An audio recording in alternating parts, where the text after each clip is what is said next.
Hello everyone, I'm Farbod Ghobadinezhad, fourth year medical student in Kermanshah University of Medical Sciences and also researcher at Department of Nanotechnology. My research interest is on immune cell therapy and focusing on natural killer cells and also solid tumors. Today I'm going to talk about development of natural killer cell-based immunotherapy for cancers. Okay, so what is natural killer cell? Natural killer cells are large granular lymphocytes derived from common lymphoid progenitor cells. NK cells constitute 5 to 15% of lymphocytes in human peripheral blood, and they're cytotoxic, and they have small granules that contain granzymes, perforin, and other things, and they can induce apoptosis on target cells through fast ligand and trade ligands. They can differentiate and measure in bone marrow, spleen, lymph nodes, and tonsils. But why do we call them natural killer cells? Back to 1970s, many researchers find out that there are some lymphocytes in our blood that can kill tumor cells without prior sensitization, but which we see in T cells and B cells.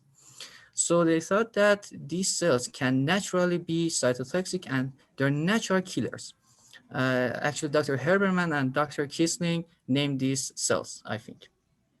And as you can see in this picture, these are NK cells that are large granular lymphocytes. We should know that NK cells belong to innate immune system. They are lymphoids that belong to innate immune system, and we know that T cells belong to adaptive immune system. But some researchers have shown that NK cells show some memory-like features, which we see in adaptive system. So we can say that NK cells are a bridge between adaptive and innate immune system. Uh, Based on their cytotoxicity features, NK cells divide into two subsets, which we call CD56 dim, CD16 bright, and CD16 dim, CD56 bright cells.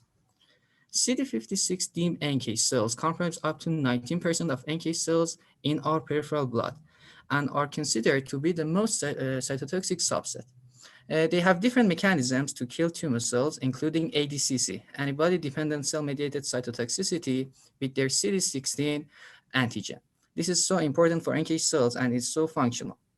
And they can use their granzyme B and perforins, and they have higher amounts of these agents, let's say in contrast to CD16 bright cells. Okay, so what do CD56 bright cells, NK cells do? They are immune regulatory NK cells that they are mostly in our organs. They are resident in liver or spleen and other organs. They sometimes secrete some cytokines, including interferon gamma, TNF beta, and GM-CSF. Okay, and as you see, this is the first workshop for NK cells, and both Dr. Kisling and Herbermann are shown in this picture. I think it's from, in 1975. Okay.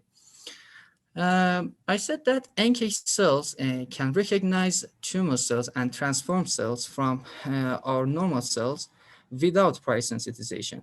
So what is their mechanism? As you can see, there are two subsets of receptors on the surface of NK cells, activating and inhibitory receptors.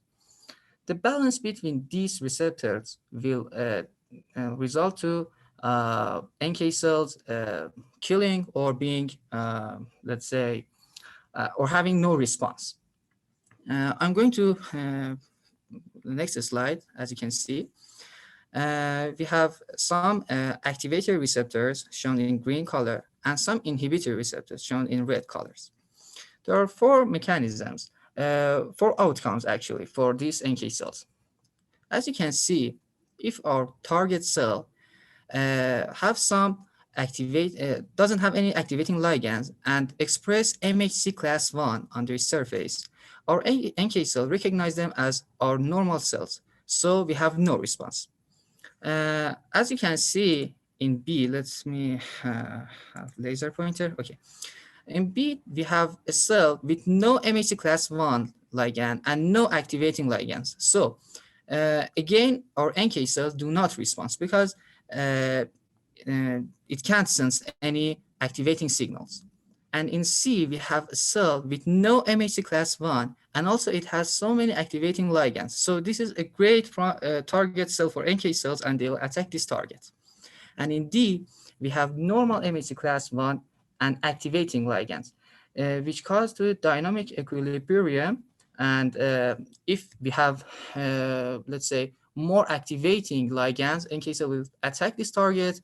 And if we have more inhibitory ligands or NK cell, we will have no response. So back to this slide, let's take a deeper look to these ligands. Activating ligands, there are so many variety of ligands on the surface of NK cells, but the most important one, I think, is NKG2D, which can sense MYC-A, MYC-B, and ULBPs, which are overexpressed in many types of cancers, especially solid tumors. And also we have CD16, which is the main receptor for antibody-dependent cell cytotoxicity, which can recognize the Fc portion of IgGs. And after that, through their CD3 zeta and Fc epsilon Ri gamma, can have some cytotoxic features. Also, we have NKP46, NKP30, and NKP44 with their adapters DAP12 and CD3 zeta and DAP10. These are the most important activating receptors on the surface of NK cell. If we look at the inhibitory receptors, there are so many HLA class 1 ligands that NK cell can sense and become hyporesponsive, and consider those cells as self-actual cells. So if you take a deeper look, we have a receptor NKG2A plus the co-stimulating molecule CD94, and the ligand is HLA-E. And if we look at our activating receptor, there is a receptor NKG2C, again with a co-stimulating molecule CD94, and the ligand is also HLA-E. And this HLA-E has higher affinity to bind to NKG2A, to the inhibitory receptor. And this has become an emerging approach for many researchers to block the NKG2A, and after that, the HLA-E will bind to NKG2C. Also, if you look at another receptor activating DNAM, it has two ligands, CD155 and CD112, which we have the same ligands for CD96 and TIGIT receptors on our NK cell surface. So blocking TIGIT and CD96 is another approach for researchers to make NK cells more cytotoxic, actually. And as you can see, we have PD-1 like T cells, and also we have TIGIT in T cells also. So if you take a deeper look, many ligands for known as inhibitory ligands are HLA class 1 molecules. So we can say that if a cell expresses HLA class 1 on their surface, we can say that they need so many other activating ligands on their surface to our NK cell recognize them as a non-self immune cell. Here we have three mechanisms. The first one is tolerance, A. We have a target cell which expresses both activating and inhibitory receptors on its surface. But if you see, the inhibitory receptors are much more than activatory receptors, and they have a greater signaling. So the tolerance is made by NK cells. But if these cells go through transformation, for example, being infected or become cancerous cells, they will show some other activating ligands on their surface, and they become more susceptible to NK cells. So this term is induced self. And if our cell doesn't have any inhibitory receptors and also have activatory receptor, it calls missing self. These are three mechanisms that NK cells use. We know that in tolerance, NK cells have no response, but in B and C, we have target cell killing. Okay, in this slide, I'm going to talk about metabolism, immune metabolism of NK cells briefly, actually. So we know that every cell uses glucose, and this is the main fuel for our cells. It converts to pyruvate, and after that acetyl coenzyme A, and goes through TCA cycle known as Krebs cycle. But if we don't have enough glucose in our microenvironment, they can use fatty acids and glutamine through beta oxidation and glutaminolysis and use that for their fuel. But in NK cells, things are different. NK cells can use only glucose. Glucose converts to pyruvate and after that goes to citrate malate shuttle, which means that if the microenvironment of NK cell has lower amounts of glucose, our NK cell cannot get any energy from fatty acids or glutamine.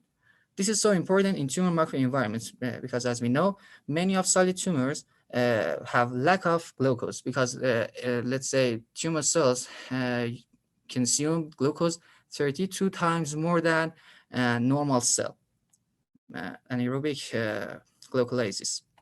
Okay, I'm going to talk about tumor microenvironment and then go back through our NK cells. If you see, tumor microenvironment consists of so many cells, including tumor cells, cancer-associated fibroblasts, and immune infiltrate cells, which most of them are immune suppressive. For example, M2 macrophages, myeloid-derived suppressor cells, T regulatory cells, and DCs. And we have the vascular network in our tumor microenvironment, which is not sufficient for our cells to infiltrate through the tumor microenvironment. Okay, let's take a deeper look for NK cell metabolisms and tumor cells in solid tumors. NK cells use tryptophan, arginine, and glutamine not for their actually say fuel for making some energy, but they need these amino acids to be cytotoxic. Actually, the cytotoxic features are based on these amino acids.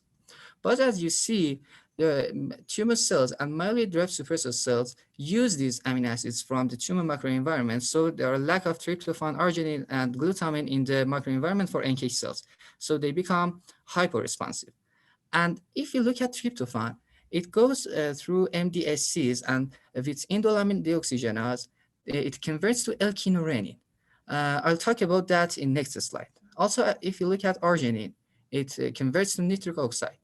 You can see TGF-beta, and if you see glucose is consumed through tumor cells and converts to lactate, which makes the tumor microenvironment low, having acidic pH, actually, pH. And we have low oxygen due to vascular networks of, let's say, solid tumors.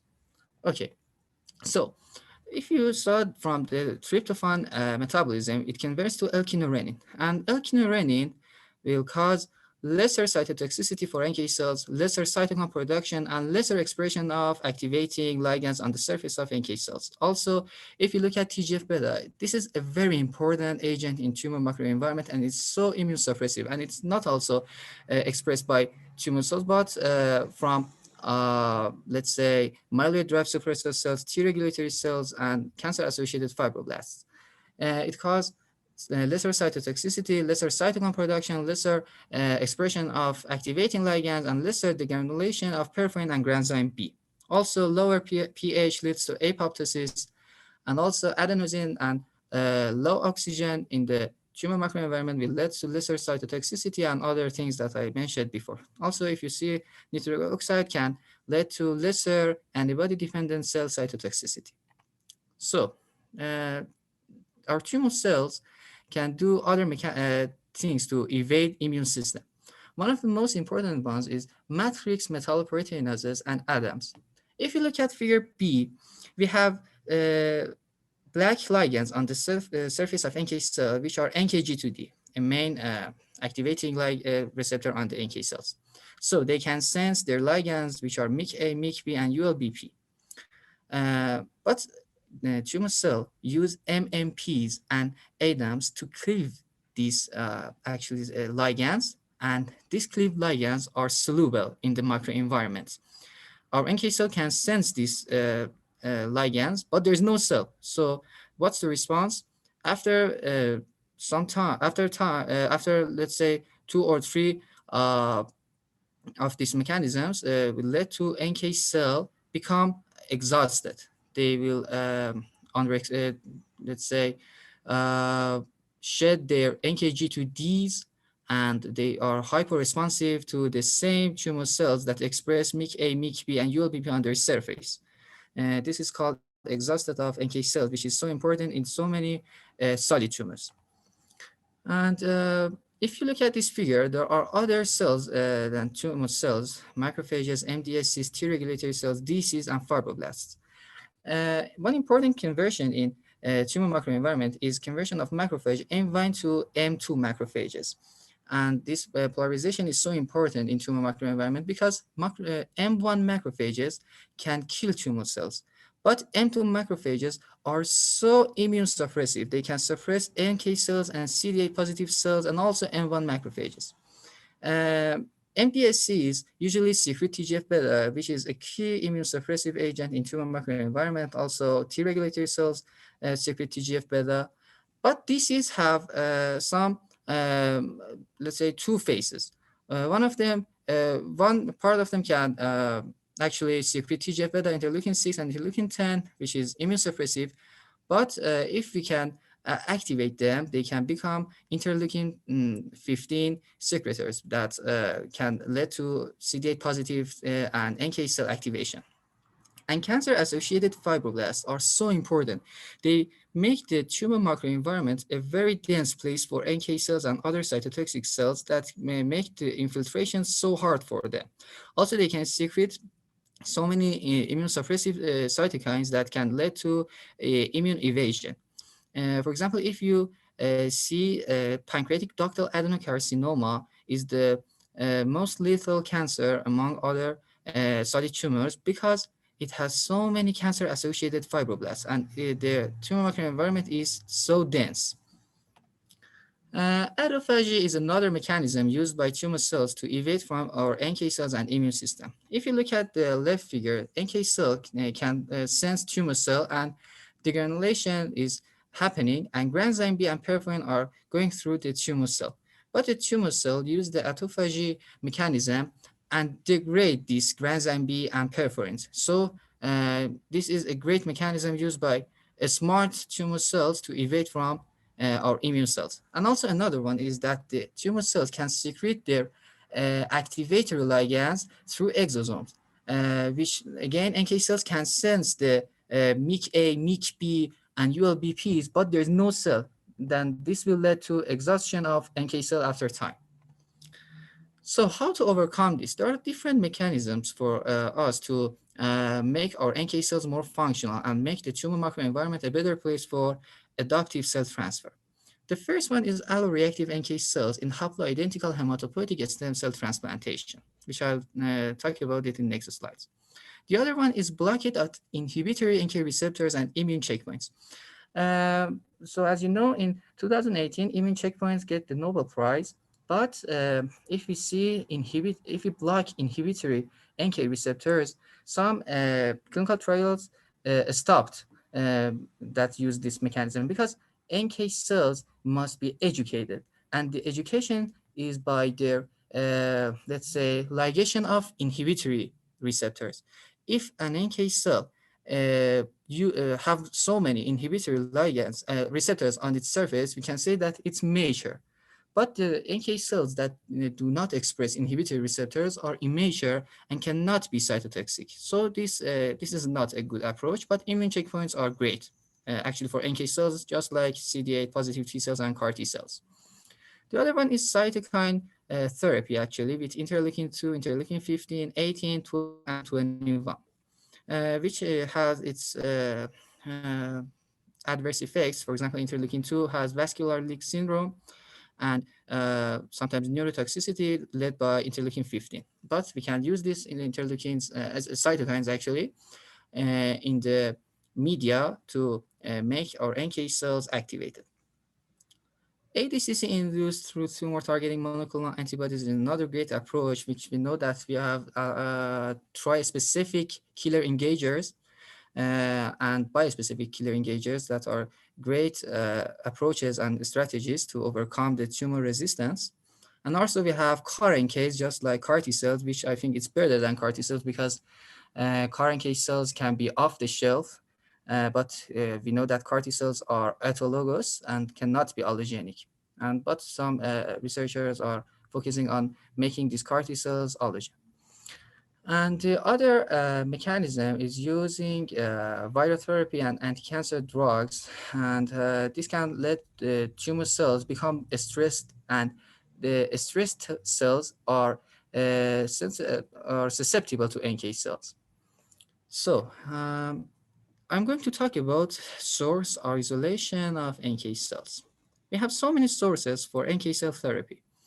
One is peripheral blood NK cells. The other one is cord blood stem cells, and also cord blood NK cells, iPSC-derived NK cells, and also adoptive NK cells, which I'll talk about.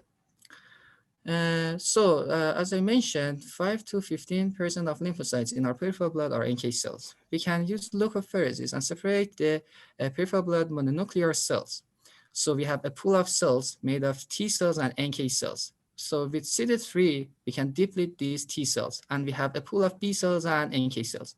By selecting the CD56 cells, we have a high purified pool of NK cells, and after that, we can activate them because NK cells in our peripheral blood are at the resting state. We can activate them with interleukin 2, interleukin 15, and combination of these interleukins, which several investigators are focusing on these strategies. So this is in vivo.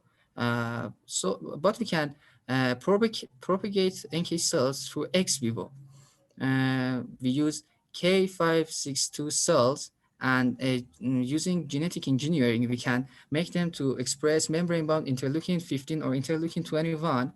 And these are great cells for NK cells because NK cells can become activated through these tumor cells and become more functional, and they have higher cytotoxicity profile when infused to the patient.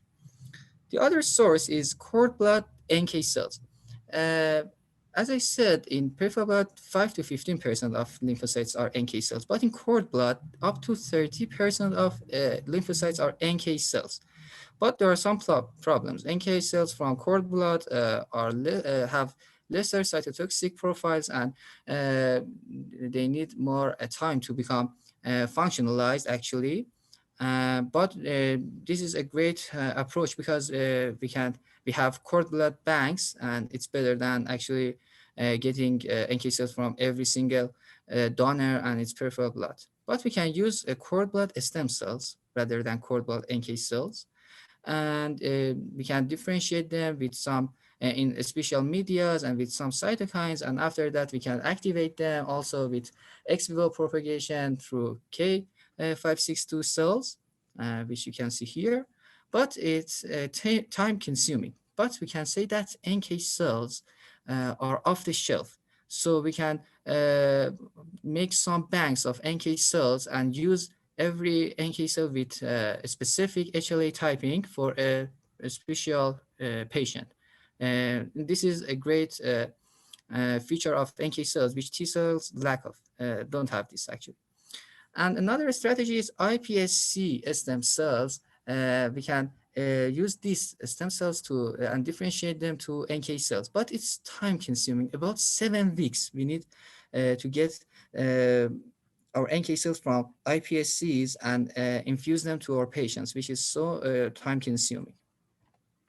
Okay, we can use genetic engineering to actually make our NK cells more cytotoxic. There are so many ways. The first one is expressing activating receptors. As I said, NKG2D is an important receptor on the surface of NK cells.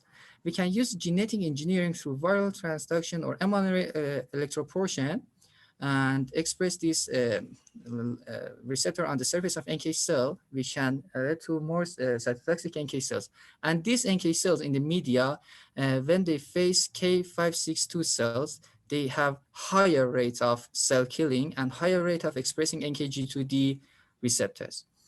Other mechanism is CAR NK cells, which I know that is working. There are several labs working on this, including Dr. Rezvani at MD Anderson Cancer Center, having some CAR NK cells which they use 4-1BB and CD3 zeta to have functionalized NK cells, because the first CAR NK cells were generated as the same protocol as CAR T cells, so, and they saw that it's not so efficient. When they used the specific molecules of NK cells, for example here 4-1BB and CD3 zeta, they saw that the NK cells are more functional. The other mechanism is decreasing the inhibitory receptors on the surface of NK cell. Through single chain variable fragments, they can make these new receptors stay on the endoplasmic reticulum, and this is promising approach. Another one is using increasing the proliferation through interleukin 15. Interleukin 15 is a key cytokine for NK cells to become activated and proliferate. They can use, and as we know, interleukin 15 needs 3 receptors. Interleukin 2 receptor gamma, which is common gamma chain, interleukin 2 receptor beta, and interleukin 15 receptor alpha. Interleukin 15 receptor alpha is an important receptor on the surface of cells, and the cell which secrete interleukin 15 should actually express the interleukin 15 receptor alpha. So we know that NK cells may lack this receptor, so some let's say investigations were focusing on making some super agonist of interleukin 15, which binds the interleukin 15 receptor alpha through FC region, and after that we can infuse that to our patients, and the interleukin 15 is more functional. I'll talk about it in next slides. Also, we can decrease the rejection. We know that CD8 positive T cells from the patient can recognize cells which have MHC class 1 molecules. So we have NK cells, and NK cells also express MHC class 1 molecules on their surface. We can actually downregulate MHC class 1 molecules through gene editing, and through this path, we can make some NK cells resistant to patients' CD8 positive T cells. This is so important because after 5 or 7 days, I think, CD8 positive cells try to kill our adoptive transferred NK cells. Another mechanism is increasing the homing. As you can see, in this mechanism, there are no signal for NK cells, but NK cells can recognize the, let's say, some antigens and go through the tumor microenvironment and tumor cells. And after that, they can sense the tumor cell with their other functionalized receptors. We can use chemokines in this strategy. Okay, this is a great picture of NK cell cancer, let's say, cycle, immunity cycle. So let's start from the first picture. You can see that there are some tumor cells that are susceptible to our NK cells. So NK cells can eliminate the tumor cells that are susceptible, and after a time, some tumor cells can escape NK cells, which is tumor immune editing. We have tumor cells that can escape because the susceptible tumor cells were destroyed by NK cells before. After that, these escaped tumor cells can make some primary tumor, and they have suppressive tumor microenvironment. At this part, we have two subsets of tumor microenvironment. One is cold tumor, and another one is hot tumor. Hot tumors have high immune cells, but cold tumors they don't have immune cells as much as hot tumor cells. If our tumor is hot, so there are T cells, macrophages, DC cells, and NK cells.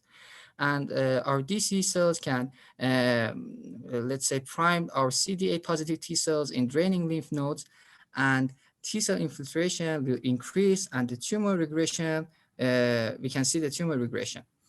But after a time, when CD8 positive T cells and NK cells are trying to kill tumor cells, they also secrete some cytokines like interferon gamma.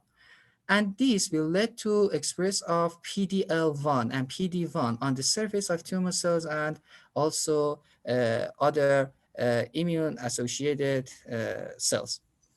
So PDL1 and PD1 are actually immune checkpoints and can lead to immune evasion of the tumor. So if our tumor is ICB responder, immune checkpoint blockade responder, it's good.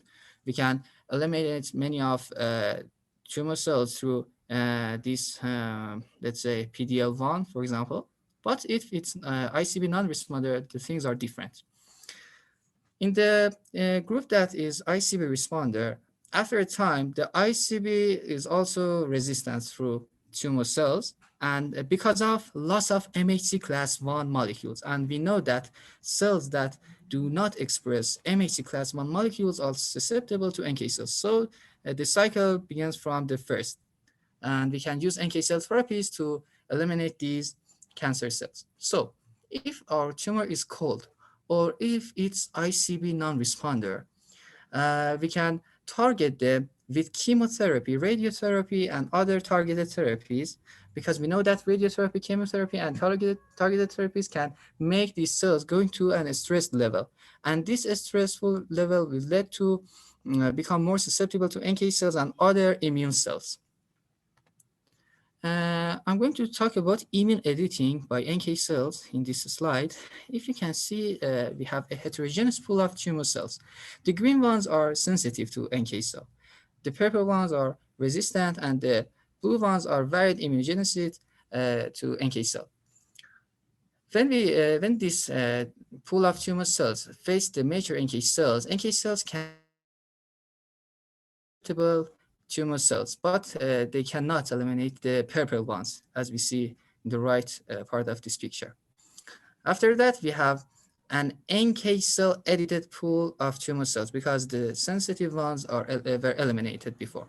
So after a time, we are trying to again killing these tumor cells through our mature NK cells, but we don't get any responses because this pool is NK cell edited, and after that becomes NK cell escaped pool of tumor cells. If you see, there are so many purple cells which are resistant to NK cell.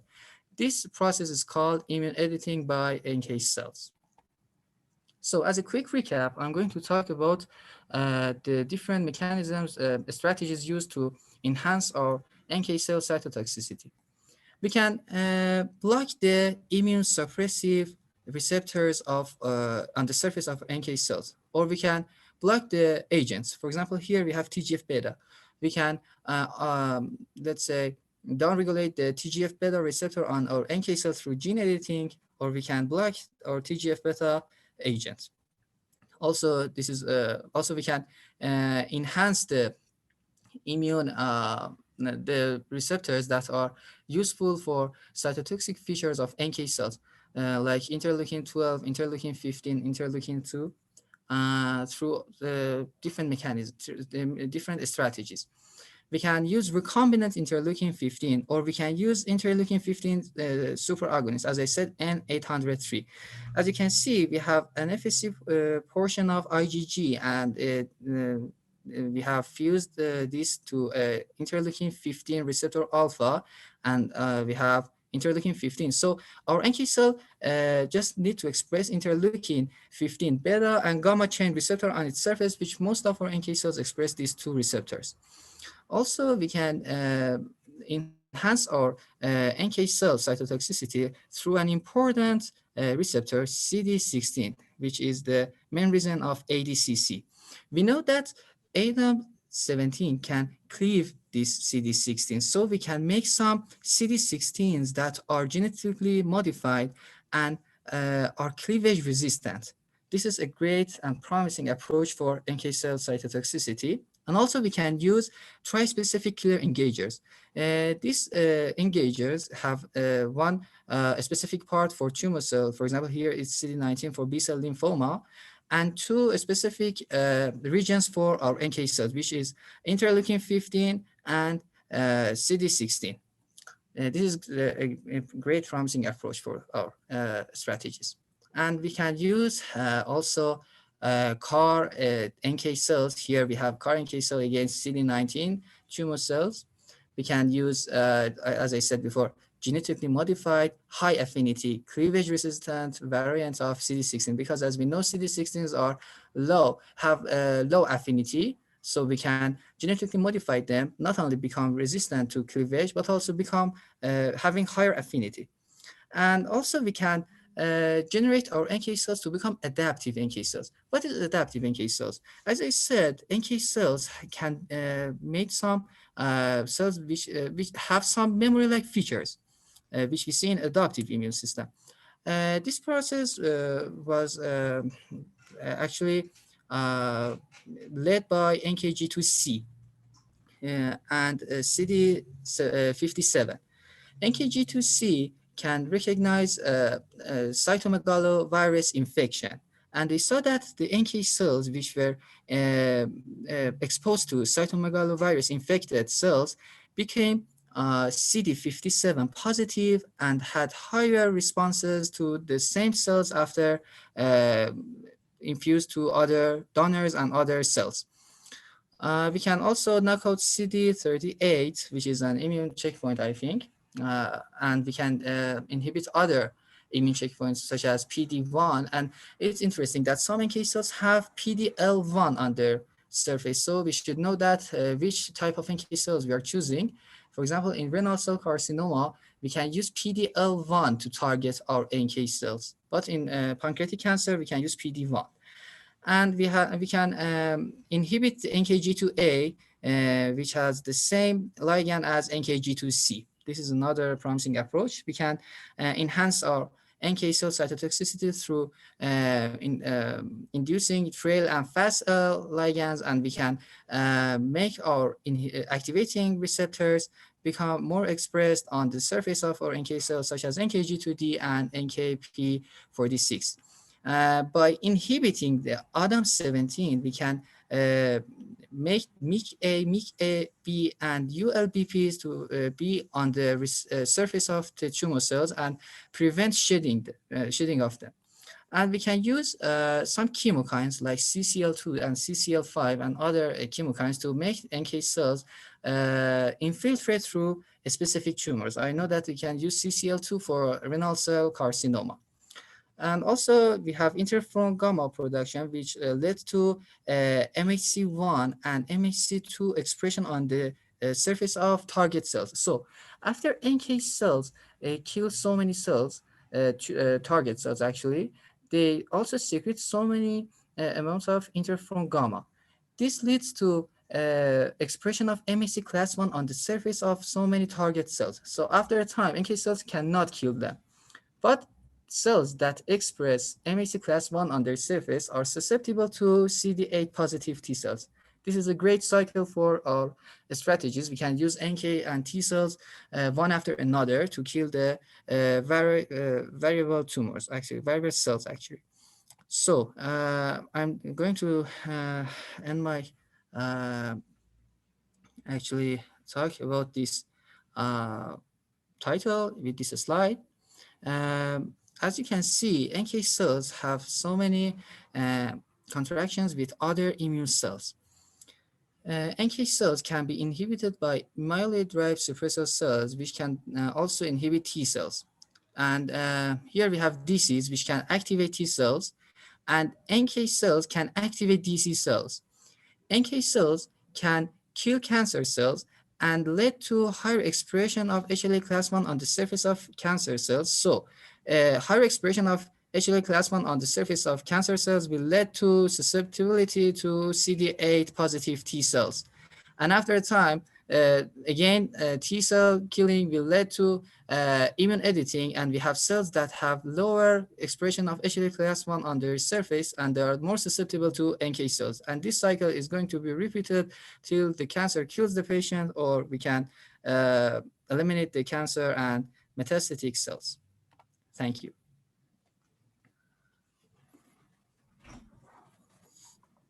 Yeah, great. Thank you, Farbod. It was a great talk. Thank A you. lot of signaling stuff, but yeah, it was perfect. Thanks. So